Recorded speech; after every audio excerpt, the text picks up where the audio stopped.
Hi friends, welcome back to my YouTube channel. ಇವತ್ತು ಹೊಸ ಲುಕ್ಗೆ welcome ಮಾಡ್ತಾ ಇದ್ದೀನಿ. ಏನಿರ್ಬೋದು ಇವತ್ತು ಸ್ಪೆಷಲ್ ಅಂತ ಹೇಳ್ಬಿಟ್ಟು ರಂಗೋಲಿ ಹಾಕ್ತಾ ಇದ್ದೀನಿ. ಯಾಕೆ ಬೆಳಗಿನ ಜಾವ ರಂಗೋಲಿ ಹಾಕ್ತಾ ಇದ್ದೀನಿ ಅಂತ ತೋರಿಸ್ತಾ ಇದ್ದೀನಿ ಅಂತ ಅಂದ್ಕೊಂಡಿದ್ದೀರಾ? ಇವತ್ತು ನಮ್ಮ ಹಳ್ಳಿನಲ್ಲಿ ನಾವು ಸಂಕ್ರಾಂತಿ ಹಬ್ಬವನ್ನು ಆಚರಿಸ್ತಾ ಇದ್ವಿ.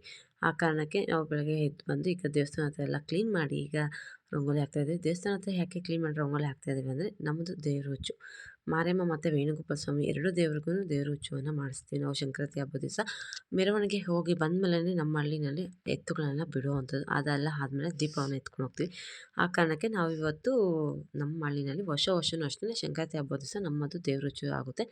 ಬೆಳಗ್ಗೆ ಒಂದು 10 11 ಗಂಟೆ ಮೇಲೆ ದೇವ್ರ ಹುಚ್ಚನ್ನು ಮಾಡುವಂಥದ್ದು. ಇದು ಬಂದು ಗಣೇಶ ಮತ್ತು ಈ ಕಡೆ ಇರುವಂಥದ್ದು ವೇಣುಗೋಪಾಲ ಸ್ವಾಮಿ. ಇಲ್ಲಿ ಬಂದು ನವಗ್ರಹಗಳಿದೆ. 3 ದೇವ್ರ ಹತ್ರನೂ ಎಲ್ಲ ತೊಳೆದು ಎಲ್ಲ ರಂಗೋಲಿ ಎಲ್ಲ ಹಾಕಿದ್ದೀವಿ. ಮತ್ತು ನೋಡ್ತಾ ಇರ್ಬೋದು ಯಾವ ಥರ ಕಾಣ್ತಾ ಇದೆ ಅಂದ್ಬಿಟ್ಟು ರಂಗೋಲಿ ಈ ಥರ ಕಾಣ್ತಾ ಇದೆ ರಂಗೋಲಿಸು. ನಾವು ಹಾಕಿರೋಂಥ ರಂಗೋಲಿ ಎಲ್ಲನೂ ಅಷ್ಟೇ.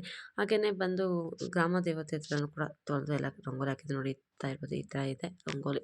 ನಾನು ಮತ್ತು ಮೈದ ಹೆಂಡತಿ ಇಬ್ಬರು ಹೋಗಿ ರಂಗೋಲಿಸ್ ಎಲ್ಲ ಹಾಕಿ ಬಂದ್ವಿ. ಬಂದಾದಮೇಲೆ ಮನೆ ಹತ್ರ ಬರ್ಬೇಕಾದ್ರೆ ತೋರಿಸ್ತಾ ಇದ್ದೀನಿ. ನೈಟೇ ಸಾರಿಸಿ ಇಲ್ಲಿ ರಂಗೋಲಿ ಹಾಕಿದ್ವಿ. ಯಾಕೆಂದರೆ ತುಂಬ ಕೆಲಸ ಇರೋದ್ರಿಂದ ಬೆಳಗ್ಗೆ ನೈಟೇ ಇಲ್ಲಿ ಎಲ್ಲ ಸಾರಿಸಿ ರಂಗೋಲಿ ಹಾಕಿದ್ವಿ. ಮನೆಗೆ ಬರೋಷ್ಟರೊಳಗಡೆ ಅತ್ತೆ ಅವರೆಕಾಳೆಲ್ಲ ಇದ್ಕಿಟ್ಟಿದ್ರು. ಅದಕ್ಕೆ ಇದಕ್ಕೆ ಬೇಳೆ ಸಾರು ಮಾಡ್ತಾಯಿದ್ದೀವಿ. ಮಸಾಲೆಗೆಲ್ಲ ಗ್ರೈಂಡ್ ಮಾಡಿ ಇಟ್ಕೊಂಡು ಈಗ ಒಗ್ಗರಣೆ ಕೊಡ್ತಾಯಿದ್ದೆ. ಯಾಕೆಂದರೆ ಏನೂ ತೋರ್ಸೋಕೆ ಹೋಗಲಿಲ್ಲ. ಯಾಕಂದರೆ ಲಾಸ್ಟ್ ಟೈಮ್ ನಾನು ಬೇಳೆ ಸಾರು ಮಾಡೋ ಅಂಥದ್ದು ತೋರಿಸಿದ್ದೆ. ಅದೇ ಥರನೇ ಮಾಡ್ತಾ ಇರೋವಂಥದ್ದು. ಆ ಕಾರಣಕ್ಕೆ ಏನು ತೋರ್ಸೋಕೆ ಹೋಗಲಿಲ್ಲ. ಏನಕ್ಕೆ ಅಂದರೆ ಸ್ವಲ್ಪ ಜಾಸ್ತಿ ಸಾಂಬಾರು ಮಾಡ್ತಾಯಿದ್ದೀನಿ. ಯಾಕಂದರೆ 15 ಜನಕ್ಕೆ 20 ಜನ ಊಟ ಮಾಡೋಷ್ಟು ಸಾಂಬಾರನ್ನು ನಾನೀಗ ಮಾಡ್ತಾರೆ. ಒಂದು ಪಾತ್ರೆ ತುಂಬ ಸಾಂಬಾರು ಮಾಡ್ತಾಯಿದ್ದೀನಿ. ಏನಕ್ಕೆ ಒಂದು ಪಾತ್ರೆ ತುಂಬ ಸಾಂಬಾರು ಮಾಡ್ತಾಯಿದ್ದೀನಿ, ಹೊಲದವರೆಲ್ಲ ಬರ್ತಾರೆ, ಅವರೆಲ್ಲ ಊಟ ಮಾಡ್ತಾರೆ. ಅದ ಕಾರಣಕ್ಕೆ ಇವತ್ತು ನಮ್ಮೂರಿನಲ್ಲಿ ಸಂಕ್ರಾಂತಿ ಹಬ್ಬ ಆಗಿರೋದ್ರಿಂದ ಈಗ ದೀಪ ಇವಾಗ ಫಸ್ಟು ಬಂದು ಪೂಜೆ ಆಗುತ್ತೆ. ದೇವಸ್ಥಾನದಲ್ಲಿ ಪೂಜೆ ಆಗಿ ನೆಕ್ಸ್ಟು ಹಸುಗಳು ಬಿಡ್ತಾರೆ. ಆಮೇಲೆ ದೀಪಗಳನ್ನ ಎತ್ಕೊಂಡೋಗಿ ಬೆಳಗುವಂಥದ್ದು. ಈಗ ನಾನು ನೈಟೇ ಕಂಪ್ಲೀಟ್ ಎಲ್ಲ ಮಾಡಿಟ್ಟಿದ್ದೀನಿ. ಈಗ ಇನ್ನೇನು ಇದು ಆಯಿತು, ಅಡುಗೆ ಎಲ್ಲ ಆಗಿದೆ. ಇನ್ನೇನು ಪೂಜೆಗೆ ಐನೋರು ಬಂದಿದ್ದಾರೆ. ಈಗ ಹಸ್ಬೆಂಡು ದೇವ್ರನ್ನೆಲ್ಲ ತೊಳೆಯೋಕೆ ಹೋಗಿದ್ದಾರೆ. ಇನ್ನೇನು ನಾನೀಗ ಪೊಂಗಲ್ ಮಾಡಬೇಕು. ಪೊಂಗಲ್ ಮಾಡಿ ಮನೆಗೆ ತೋರಿಸ್ತೀನಿ ಯಾವ ಥರ ಪೊಂಗಲ್ ಮಾಡ್ತೀನಿ ಅಂದ್ಬಿಟ್ಟು. ಮಾಡಿಬಿಟ್ಟು ತೋರಿಸ್ತೀನಿ ಯಾವ ಥರ ನಾನು ಪೊಂಗಲ್ ಮಾಡಿದ್ದೀನಿ ಅಂದ್ಬಿಟ್ಟು. ನಾನು ಇಷ್ಟು ಜನಕ್ಕೆ ಅಂತೇಳ್ಬಿಟ್ಟು ಪ್ರಸಾದ ಮಾಡ್ತಾಯಿದ್ದೀನಿ. ಯಾಕಂದರೆ ವರ್ಷಕ್ಕೊಂದು ಸಲ ಮಾಡೋವಂಥದ್ದು ನಾವು ಈ ಥರ ದೇವ್ರ ರುಚಿಯಾಗಿರ್ಬೋದು, ಪೊಂಗಲ್ಲು ಎಲ್ಲ. ಸಂಕ್ರಾಂತಿ ಹಬ್ಬಕ್ಕೆ ಸ್ಪೆಷಲ್ ಬಂದು ಪೊಂಗಲ್ಲು. ನಾನು ಲಾಸ್ಟ್ ಟೈಮ್ ಹೇಳಿದ್ನಲ್ವ, ನಮ್ಮೂರಿನಲ್ಲಿ ಗುರುವಾರ ಹಬ್ಬ ಮಾಡ್ತಾಯಿದ್ವಿ. ಯಾವಾಗಲೇ ಆಗಲಿ ಹಬ್ಬ ಬರಲಿ ನಾವು ಗುರುವಾರನೇ ಮಾಡುವಂಥದ್ದು ಹಬ್ಬ ಇಲ್ಲಿ ಈ ಊರಿನಲ್ಲಿ. ನಮ್ಮೂರು ಸ್ವಲ್ಪ ತುಂಬ ಚಿಕ್ಕ ಹಳ್ಳಿ. ಆ ಕಾರಣಕ್ಕೆ ಯಾರಿಗೋ ಗೊತ್ತಿರೋದ್ರೆ ಒಂದು ಮಗು ಹುಟ್ಟಿದ್ರೆ ಅಂಟಿದೆ ಅಂತೇಳ್ಬಿಟ್ಟು ಮಾಡೋದಿಲ್ಲ. ಹಾಗಾಗಿ ಎಲ್ಲರೂ ಒಟ್ಟಾಗಿ ನಾವು ಮಾಡೋವಂಥ ಹಬ್ಬ ಇದು. ಕಾರಣಾಂತರಗಳಿಂದ ತುಂಬಾ ಲೇಟ್ ಆಯಿತು. ಇನ್ನೇನು ಫ್ರೈಡೇ ಅಮಾವಾಸ್ಯೆ ಇದೆ, ಅದಕ್ಕೆ ಮುಂಚಿನ ದಿವಸ ನಾವು ಮಾಡ್ತಾ ಇರೋವಂಥದ್ದು ಹಬ್ಬ. ಬನ್ನಿ ಇವತ್ತು ನಮ್ಮ ಹಳ್ಳಿಯಲ್ಲಿ ನಾವು ಯಾವ ಥರ ಸಂಕ್ರಾಂತಿ ಹಬ್ಬವನ್ನು ಆಚರಿಸ್ತೀವಿ ಅಂತೇಳಿ ಇವತ್ತಿನ ವಿಡಿಯೋದಲ್ಲಿ ತೋರಿಸ್ತೀನಿ. ಹಾಗೆ ನನ್ನ ಚಾನಲ್ ನಿಮಗೆಲ್ಲ ಇಷ್ಟ ಆದರೆ ಪ್ಲೀಸ್ ಲೈಕ್ ಮಾಡಿ, ಶೇರ್ ಮಾಡಿ, ಕಮೆಂಟ್ ಮಾಡಿ, ಹಾಗೆ ಸಬ್ಸ್ಕ್ರೈಬ್ ಮಾಡ್ಕೊಂಡು ನೋಡಿ. ಪಕ್ಕದಲ್ಲೆಲ್ಲ ಬೆಲ್ಲೈಕನ್ನ ಕ್ಲಿಕ್ ಮಾಡಿ, ಹಾಲ್ ನೋಟಿಫಿಕೇಷನ್ ನಿಮ್ಗೆ ಬರುತ್ತೆ. ಫ್ರೆಂಡ್ಸ್ಗೆ, ಫ್ಯಾಮಿಲಿಗೆ ಎಲ್ಲರಿಗೂ ಶೇರ್ ಮಾಡಿ ಅಂತ ಹೇಳ್ತೀನಿ. ಪ್ಲೀಸ್ ತುಂಬ ಜನ ನೋಡ್ತಾರೆ, ಯಾರೂ ಸಬ್ಸ್ಕ್ರೈಬ್ ಮಾಡ್ಕೊತಾ ಇಲ್ಲ. ಪ್ಲೀಸ್ ಸಬ್ಸ್ಕ್ರೈಬ್ ಮಾಡ್ಕೊಳ್ಳಿ, ಹಾಗೆ ಒಂದು ಲೈಕ್ ಕೊಡಿ ಅಂತ ಹೇಳ್ತೀನಿ. ನಿಮ್ಗೆ ಇಷ್ಟ ಆದರೆ ಇಷ್ಟ ಆಗದೆ ಹೋದರೆ ಕಮೆಂಟಲ್ಲಿ ಬರ್ತಿಳಿಸಿ ಅಂತ ಹೇಳ್ತಾ ಬನ್ನಿ ಇನ್ನೇನಿದ್ರು ಮುಂದೆ ಏನೆಲ್ಲ ಆಗುತ್ತೆ ಅಂತ ತೋರಿಸ್ತೀನಿ. ಫ್ರೆಂಡ್ಸ್, ನಾನೀಗ ಪೊಂಗಲ್ ಮಾಡೋಣ ಅಂತ ಹೇಳ್ಬಿಟ್ಟು ಪಾತ್ರೆಯಲ್ಲಿ 3 ಸೇರು ಅಕ್ಕಿ ಮತ್ತು ಅರ್ಧ ಕೆಜಿ ಹೆಸರುಬೇಳೆ ಹಾಕಿ ಚೆನ್ನಾಗಿ ವಾಶ್ ಮಾಡಿ ನೆನೆಯಕ್ಕಿಟ್ಟಿದ್ದೀನಿ. ನೆನೆಬಿಟ್ಟು ಇನ್ನೊಂದು ಪಾತ್ರೆಯಲ್ಲಿ ನೀರು ಕಾಯಕ್ಕೆ ಇಟ್ಟಿದ್ದೀನಿ. ಈಗ ನೀರೆಲ್ಲ ಚೆನ್ನಾಗಿ ಕಾದ್ಮೇಲೆ ನಾನು ಅಕ್ಕಿ ಮತ್ತು ಬೇಳೆನ ನೆನೆಸಿಟ್ಟಿದ್ದೀನಲ್ವ, ಅದನ್ನು ಇದಕ್ಕೆ ಸೇರಿಸ್ಕೊತಾ ಇದ್ದೀನಿ. ಸೇರಿಸ್ಕೊಂಡು ಇದೆಲ್ಲ ಚೆನ್ನಾಗಿ ಬೇಯಲಿ ಅಂತ ಹೇಳ್ಬಿಟ್ಟು ಈಗ ಇನ್ನೇನು ಮುಕ್ಕಾಲು ಭಾಗ ಬೆಂದಿದೆ, ಇನ್ನೇನು ಕಾಲು ಭಾಗ ಬೇಯಬೇಕಷ್ಟೇ. ಅಷ್ಟರಲ್ಲಿ ದ್ರಾಕ್ಷಿ, ಗೋಡಂಬಿ ಮತ್ತು ತುಪ್ಪ, ಏಲಕ್ಕಿ ಎಲ್ಲ ಪೌಡ್ರ್ ಮಾಡಿ ಇಟ್ಕೊಂಡಿದ್ದೀನಿ. ಏಲಕ್ಕಿ ಪೌಡ್ರ್ ಮಾಡಿ ಇಟ್ಕೊಂಡಿದ್ದೀನಿ. ಹಾಗೆ GRB ತುಪ್ಪವನ್ನು ತೊಗೊಂಡಿದ್ದೀನಿ. ಏಲಕ್ಕಿ ಹಾಕಿ ಪೌಡ್ರೆಲ್ಲ ಮಾಡಿ ಇಟ್ಕೊಂಡಿದ್ದೀವಿ. ಅನ್ನ ಎಲ್ಲ ಬೆಂದಿದೆ, ಮುಕ್ಕಾಲು ಭಾಗ ಎಲ್ಲ ಬೆಂದಿದೆ. ಇನ್ನು ಸ್ವಲ್ಪ ಬೇಯಬೇಕು, ಹಾಗಾಗಿ ತೋರಿಸ್ತಾ ಇದ್ದೀನಿ. ಈಗ ಇದಕ್ಕೆ ಬೆಲ್ಲವನ್ನು ಸೇರಿಸ್ಕೊತಾ ಇದ್ದೀನಿ. ಇನ್ನೇನು ನೋಡಿ ಎಷ್ಟು ಮೆತ್ತಗೆ ಆಗಿದೆ ಅಂತೇಳಿ. ಈಗ ಇರುವಾಗ ನಾನು ಬೆಲ್ಲವನ್ನು ಹಾಕಿ ಚೆನ್ನಾಗಿ ಮಿಕ್ಸ್ ಮಾಡ್ತಾ ಇದ್ದೀನಿ. ತುಂಬಾ ಚೆನ್ನಾಗಿ ಬರುತ್ತೆ ಇದು ಎಲ್ಲ. ಈಗ ನೋಡೋಕ್ಕೆ ಎಷ್ಟೊಂದು ಸಾಫ್ಟಾಗಿ ಕಾಣಿಸೋದು, ತುಂಬಾ ಮೆತ್ತಗೆ ಇದೆ ಅಂತ ಹೋಗ್ತಾ ಹೋಗ್ತಾ ಡ್ರೈ ಆಗಿ ಕರೆಕ್ಟಾಗಿ ಸರಿ ಹೋಗುತ್ತೆ. ಅದಕ್ಕೆ ಈಗ ನಾನು ನೋಡಿ ಯಾವ ಥರ ಬೆಲ್ಲವನ್ನೆಲ್ಲ ಹಾಕಿ ಮಿಕ್ಸ್ ಎಲ್ಲ ಆದಮೇಲೆ ಈಗ ನಾನು ಬಂದು ಏಲಕ್ಕಿ ಪೌಡರನ್ನು ಹಾಕ್ಕೊತಾ ಇದ್ದೀನಿ. ಏಲಕ್ಕಿ ಪೌಡರ್ ಹಾಕಿ ಚೆನ್ನಾಗಿ ಎಲ್ಲ ಮಿಕ್ಸ್ ಮಾಡಿದ್ದೀನಿ. ಸಣ್ಣ ಉರಿನಲ್ಲಿ ಇಟ್ಟಿದ್ದೀನಿ. ಈಗ ಬಂದು ತುಪ್ಪ ಹಾಕಿ ದ್ರಾಕ್ಷಿ, ಗೋಡಂಬಿ ಎಲ್ಲ ಹಾಕಿ ಫ್ರೈ ಮಾಡ್ಕೊಳ್ಳೋಣ ಅಂತೇಳ್ಬಿಟ್ಟು ಫಸ್ಟ್ ತುಪ್ಪ ಕಾದಾದ್ಮೇಲೆ ಗೋಡಂಬಿಯನ್ನು ಹಾಕ್ಕೊಂಡು ಫ್ರೈ ಮಾಡ್ಕೊತಾ ಇದ್ದೀನಿ. ಅದು ಸ್ವಲ್ಪ ಲೈಟಾಗಿ ಕಂದು ಬಣ್ಣ ಬಂದಮೇಲೆ ದ್ರಾಕ್ಷಿನ ಹಾಕ್ಕೊತೀನಿ. ಈಗ ಈಗ ತುಪ್ಪದಲ್ಲಿ ಗೋಡಂಬಿಯನ್ನು ಹಾಕ್ಕೊಂಡು ಚೆನ್ನಾಗಿ ಎಲ್ಲ ಫ್ರೈ ಮಾಡ್ಕೊತಾ ಇದ್ದೀನಿ. ಗೋಡಂಬಿ ಎಲ್ಲ ಫ್ರೈ ಎಲ್ಲ ಆದಮೇಲೆ ಈಗ ದ್ರಾಕ್ಷಿಯನ್ನು ಸೇರಿಸ್ಕೊತಾ ಇದ್ದೀನಿ. ದ್ರಾಕ್ಷಿ ಕೂಡ ಎಲ್ಲ ಫ್ರೈ ಎಲ್ಲ ಆಗಲಿ, ಅದಾದಮೇಲೆ ತೋರಿಸ್ತೀನಿ ಯಾವ ಥರ ಆಗಿದೆ ಅಂತ ಹೇಳ್ಬಿಟ್ಟು. ಈಗ ಗೋಡಂಬಿ ಎಲ್ಲ ಫ್ರೈ ಎಲ್ಲ ಆಗಿದೆ ನೋಡಿ. ಗೋಡಂಬಿ ದ್ರಾಕ್ಷಿ ಎಲ್ಲ ಫ್ರೈ ಎಲ್ಲ ಆದಮೇಲೆ ನಾನು ಪೊಂಗಲ್ಗೆ ಸೇರಿಸ್ಕೊತಾ ಇದ್ದೀನಿ. ನೋಡ್ತಾ ಇರ್ಬೋದು ಪೊಂಗಲೆಲ್ಲ ಈಗ ಯಾವ ಥರ ಕಾಣ್ತಾ ಇದೆ ಅಂತ ಹೇಳ್ಬಿಟ್ಟು ಈಗ ಇದಕ್ಕೆ ಮೇಲೇ ಮಿಕ್ಸ್ ಮಾಡಿರ್ತೀವಿ. ಯಾಕಂದರೆ ಪೂಜೆ ಇನ್ನೂ ಸ್ವಲ್ಪ ಲೇಟ್ ಇದೆ. ನಾನು 9:30 10 ಗಂಟೆಗೆಲ್ಲ ಪೊಂಗಲ್ ಮಾಡಿಟ್ಟಿದ್ದೆ. ಪೂಜೆ ಎಲ್ಲ ಮುಗಿದಾದ್ಮೇಲೆ ದೇವಸ್ಥಾನಕ್ಕೆ ಪ್ರಸಾದ ಎತ್ಕೊಂಡು ಹೋಗೋದಲ್ವ, ಹಾಗಾಗಿ ಮಾಡಿಟ್ಟಿದ್ದೆ. ಪೊಂಗಲೆಲ್ಲ ಮಾಡಾದ್ಮೇಲೆ ನನ್ನ ಮಗನಿಗೆ ಸ್ನಾನ ಮಾಡಿಸಿ ರೆಡಿ ಮಾಡಿದ್ದೀನಿ. ಅವನ್ನ ಈ ಥರ ರೆಡಿ ಮಾಡಿಟ್ಟಿದ್ದೀನಿ. ಇನ್ನೇನು ಫ್ರೆಂಡ್ಸ್, ಈಗ ದೇವಸ್ಥಾನದಲ್ಲಿ ದೇವ್ರನ್ನ ತೊಳಿತಾ ಇದ್ದೀನಿ. ಈಗ ದೇವ್ರನ್ನೆಲ್ಲ ತೊಳೆದಾಯ್ತು. ಈಗ ಅರ್ಶಿನ ಮೇಲೆ ಇಟ್ಟು ಪೂಜೆ ಮಾಡಿ ರೆಡಿ ಮಾಡಬೇಕು. ಈಗ ವಾದ್ಯ ಸ್ಟಾರ್ಟ್ ಆಗಿದೆ. ಇನ್ನೂ ನಾವು ರೆಡಿ ಆಗಲಿಲ್ಲ. ದೇವರಿಗೆಲ್ಲ ರೆಡಿ ಮಾಡಿ ಆಮೇಲೆ ಹೋಗಿ ರೆಡಿ ಆಗ್ತೀವಿ. ಫ್ರೆಂಡ್ಸ್, ಈಗ ಮೆರವಣಿಗೆ ದೇವ್ರನ್ನೆಲ್ಲ ತೊಗೊಂಡ್ಬಂದು ಈಚೆ ಇಟ್ಟು ಎಲ್ಲ ರೆಡಿ ಮಾಡಬೇಕು ಅಂತೇಳಿ ತೊಗೊಂಬಂದಿಟ್ಟಿದ್ರೆ ಅಲ್ಲಿ ವೇಣುಗೋಪಾಲ ಸ್ವಾಮಿಗೆ ಹೂವು ಎಲ್ಲ ಹಾಕಿ ಅಲಂಕಾರ ಮಾಡ್ತಾಯಿದ್ರೆ. ಇಲ್ಲಿ ಇನ್ನೂ ಸ್ಟಾರ್ಟ್ ಆಗಲಿಲ್ಲ.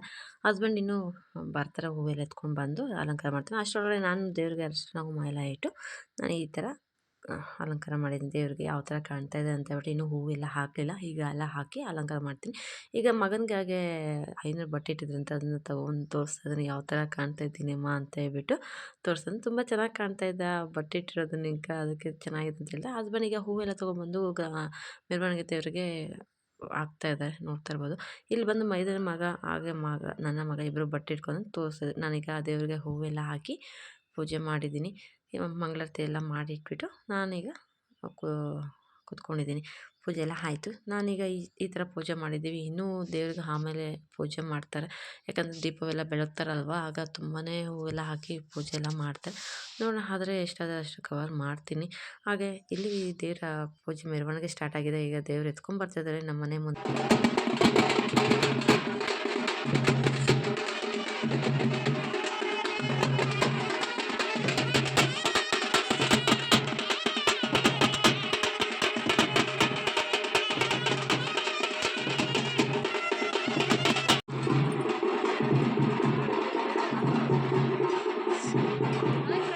ಈಗ ನೀವೆಲ್ಲ ನೋಡಿರ್ತೀರಾ, ದೇವ್ರು ಬಂದು ಮೆರವಣಿಗೆಲ್ಲ ಆಗ್ತಾಯಿದೆ. ಪೂಜೆ ಈಗ ನಮ್ಮ ಮನೆ ಹತ್ರ ಬಂದಾಗ ನಾವು ಪೂಜೆ ಮಾಡಿ ಅಂಥದ್ದು. ಈಗ ಪೂಜೆ ಎಲ್ಲ ಆದಮೇಲೆ ನಾನೀಗ ರೆಡಿಯಾಗಿದ್ದೆ. ಇನ್ನೇನಿದು ದೇವಸ್ಥಾನಕ್ಕೆ ಹೋಗಬೇಕು. ದೇವ್ರು ಇನ್ನೂ ಮೆರವಣಿಗೆ ಮಾಡ್ತಾಯಿದೆ. ಇನ್ನೂ ಸೌಂಡ್ ಎಲ್ಲ ಕೇಳಿಸ್ತಾ ಇರ್ಬೋದು. ಹಾಗೆಯೇ ಇಲ್ಲಿ ಬಿಲ್ಡಿಂಗ್ ಕನ್ಸ್ಟ್ರಕ್ಷನ್ ಕೆಲಸ ನಡೀತಾ ಇದೆ, ಹಾಗಾಗಿ ಸ್ವಲ್ಪ ಸೌಂಡ್ ಬರ್ತಾಯಿದೆ, ಅಡ್ಜಸ್ಟ್ ಮಾಡ್ಕೊಳ್ಳಿ.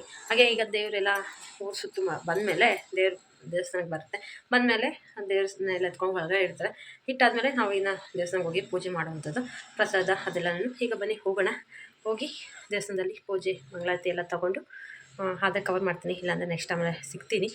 ಈಗ ಪೂಜೆ ಎಲ್ಲ ಆದಮೇಲೆ ಊರ ಮಕ್ಕಳಲ್ಲಿ ಪೂಜೆ ಮಾಡಿ ಎತ್ತುಗಳು ಹಸು ಅದೆಲ್ಲ ಬಿಡ್ತಾರೆ. ನೋಡೋಣ, ನಮ್ಮ ಹಳ್ಳಿಯಲ್ಲಿ ಸಿಂಪಲ್ಲಾಗಿ ನಾವು ಮಾಡೋದು. ನಮ್ಮದು ತುಂಬ ಚಿಕ್ಕ ಹಳ್ಳಿ, ಹಾಗಾಗಿ ಚಿಕ್ಕದಾಗಿ ಚೊಕ್ಕವಾಗಿ ಮಾಡ್ಕೊತೀವಿ ಹಬ್ಬನ. ಇದೆಲ್ಲ ಆದಮೇಲೆ ಎತ್ತೆಲ್ಲ ಬಿಟ್ಟಾದಮೇಲೆ ನೆಕ್ಸ್ಟ್ ಮಾಡೋವಂಥದ್ದು ದೀಪ ಎತ್ಕೊಂಡು ತಂಬಿಟ್ಟು ಮಾಡಿದ್ದೀನಲ್ವ, ಆ ತಂಬಿಟ್ಟನ್ನ ಎತ್ಕೊಂಡು ದೀಪವನ್ನು ಬೆಳಗಕ್ಕೆ ಹೋಗ್ತೀವಿ ದೇವಸ್ಥಾನಕ್ಕೆ. 3 ದೇವರಿಗೆ ಬೆಳಗುವಂಥದ್ದು. ಬನ್ನಿ, ಆದರೆ ಎಷ್ಟಾದರೆ ಅಷ್ಟೆಲ್ಲ ಕವರ್ ಮಾಡ್ತೀನಿ. ಫ್ರೆಂಡ್ಸ್, ಇವತ್ತು ಬೆಳಗ್ಗೆ ನಮ್ಮ ಮನೇಲಿ ಮಾಡಿರೋಂಥ ಪೂಜೆ ಇದು. ಬೆಳಗ್ಗೆ ಮನೇಲಿ ಪೂಜೆ ಎಲ್ಲ ಆಯಿತು. ಹೋಟೆಲ್ಗೆಲ್ಲ ಹೂವೆಲ್ಲ ಹಾಕಿದ್ದೀವಿ. ಈಗ ಪೂಜೆ ಎಲ್ಲ ಆಗಿದೆ. ಬನ್ನಿ, ತುಂಬಾ ಕೆಲಸಗಳಿದೆ ಇವತ್ತು. ಏನೆಲ್ಲ ಮಾಡ್ತೀವಿ ಅಂತ ಹೇಳ್ಬಿಟ್ಟು ತೋರಿಸ್ತೀವಿ. ಫ್ರೆಂಡ್ಸ್, ಈಗ ದೇವ್ರ ಮೆರವಣಿಗೆಲ್ಲ ಆಗಿ ದೇವಸ್ಥಾನ ಒಳಗಡೆ ಬಂದಿದೆ. ದೇವರು ಈಚೆ ಪೂಜೆ ಮಾಡ್ತಾ ಇದ್ದಾರೆ. 500 ಪೂಜೆ ಎಲ್ಲ ಮಾಡಾದ್ಮೇಲೆ ಒಳಗಡೆ ಎತ್ಕೊಬರ್ತಾರೆ. ಈಗ ನಾವು ದೇವಸ್ಥಾನದಲ್ಲಿ ಬಂದಿದ್ದೀವಿ, ಬಂದು ವೆಯ್ಟ್ ಮಾಡ್ತಾ ಇದ್ವಿ. ಇನ್ನೇನು ಪೂಜೆ ಸ್ಟಾರ್ಟ್ ಆಗುತ್ತೆ, ಇಲ್ಲಿ ನೋಡ್ತಾ ಇರ್ಬೋದು.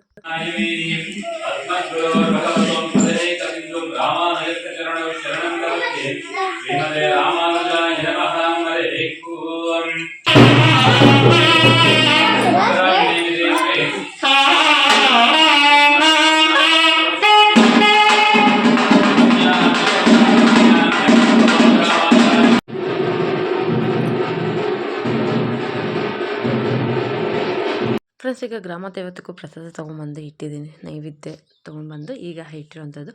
ಮೆರವಣಿಗೆಲ್ಲ ಹೋಗಿ ಈಗ ದೇವ್ರು ಬಂದಿದ್ದೆ ಒಳಗಡೆ. ಬಂದಾದಮೇಲೆ ನಾನು ಪ್ರಸಾದವನ್ನು ತೊಗೊಬಂದು ಇಟ್ಟಿರೋವಂಥದ್ದು. ಇಲ್ಲಿ ನೋಡ್ತಾ ಇರ್ಬೋದು, ಪೊಂಗಲ್ಗೆ ಊರೆಲ್ಲ ಮೆರವಣಿಗೆ ಹೋಗಿ ಬಂದಮೇಲೆ ಅವರು ಹಣ್ಣು ಕಾಯಿ ಎಲ್ಲ ಕೊಟ್ಟಿದ್ದಾರಲ್ವ, ಅದ್ರ ಕೊಬ್ಬರಿನ ತುರಿಸಿ ಪೊಂಗಲ್ಗೆ ಹಾಕಿ ಮಿಕ್ಸ್ ಮಾಡ್ತಾ ಇರೋವಂಥದ್ದು. ನಾವು ಹಳ್ಳಿಯಲ್ಲಿ ನಾವು ಯಾವ ಥರ ಹಬ್ಬವನ್ನು ಮಾಡ್ತಾಯಿದ್ದೀವಿ ಅಂತೇಳಿ ಇವತ್ತಿನ ವೀಡಿಯೋದಲ್ಲಿ ತೋರಿಸ್ತಾ ಇರೋವಂಥದ್ದು. ಹಾಗೆಯೇ ಇವ್ರು ಬಂದು ನಮ್ಮ ಅಣ್ಣ ತಮ್ಮಂದರು, ಯಾಕಂದರೆ ನಮ್ಮ ಅಕ್ಕ ಅವ್ರು ಹೋಗಬೇಕು. ಇವ್ರು ಬಂದು ತಾತ ಮೈದನ ಹೆಂಡ್ತಿ, ಹಾಗೆ ನಾನು ಇದ್ದೀನಿ, ಹಸ್ಬೆಂಡು, ನಮ್ಮ ಅತ್ತೆ, ಇಲ್ಲಿ ನಮ್ಮ ಫ್ರೆಂಡು ಎಲ್ಲ ಬಂದಿದ್ದಾರೆ. ಎಲ್ಲ ಹುಡುಗರೆಲ್ಲ ಇದ್ದಾರೆ, ತುಂಬ ಜನ ಎಲ್ಲ ಔಟ್ ಸೈಡ್ ಇದ್ದಾರೆ, ಯಾರು ಒಳಗಡೆ ಬಂದಿಲ್ಲ. ಹಾಗೆ ಈಗ ಮಹಾಮಂಗಳಾರತಿ ಆಗ್ತದೆ ನೋಡಿ.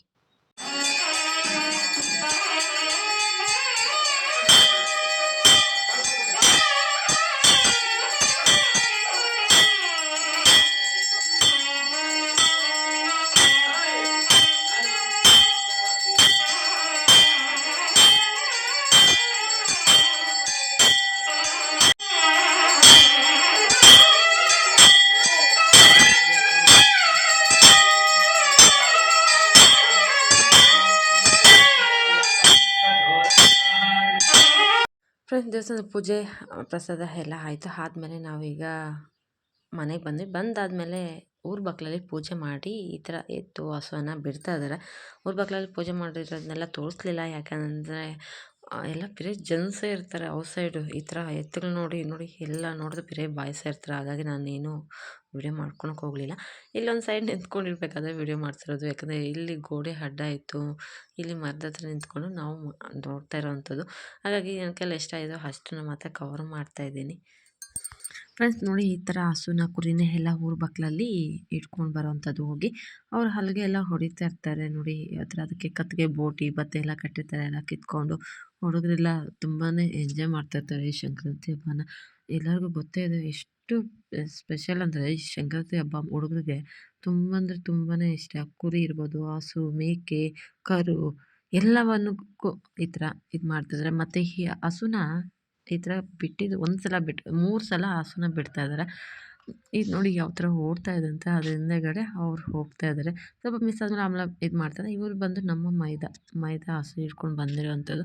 ಈಗ ಮತ್ತೆ ಈ ಹಸುನ ಮತ್ತೆ ಹಿಡ್ಕೊಂಡ್ಬಂದು ಮತ್ತೆ ಬಿಡ್ತಾ ಇದ್ದಾರೆ. 3 ಸಲನ ಏನೋ ಬಿಟ್ಟರು ಇದು.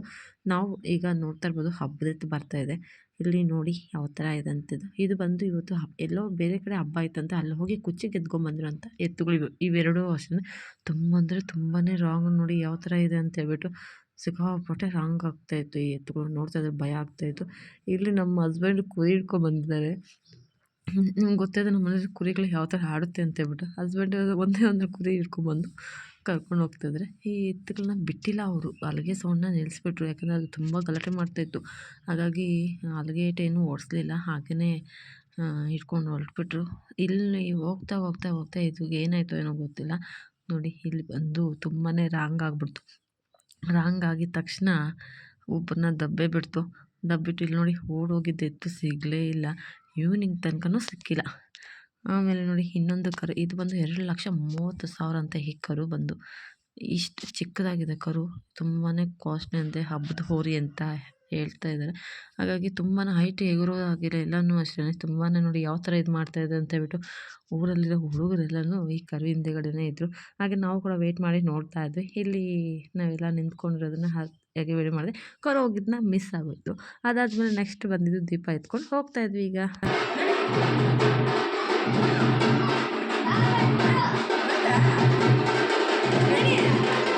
ಫ್ರೆಂಡ್ಸ್ ಈಗ ದೀಪವನ್ನು ಎತ್ಕೊಂಡು ಹೊರಟಿದ್ದೀವಿ. ಮುಂದೆ ಎಲ್ಲ ಹೋಗ್ತಾ ಇದ್ದಾರೆ, ಇನ್ನು ಹಿಂದೆ ಎಲ್ಲ ಬರ್ತಾ ಇದ್ದಾರೆ. ನಾನು ಇಲ್ಲಿ ಹೋಗ್ತಾ ಇದ್ದೀನಿ.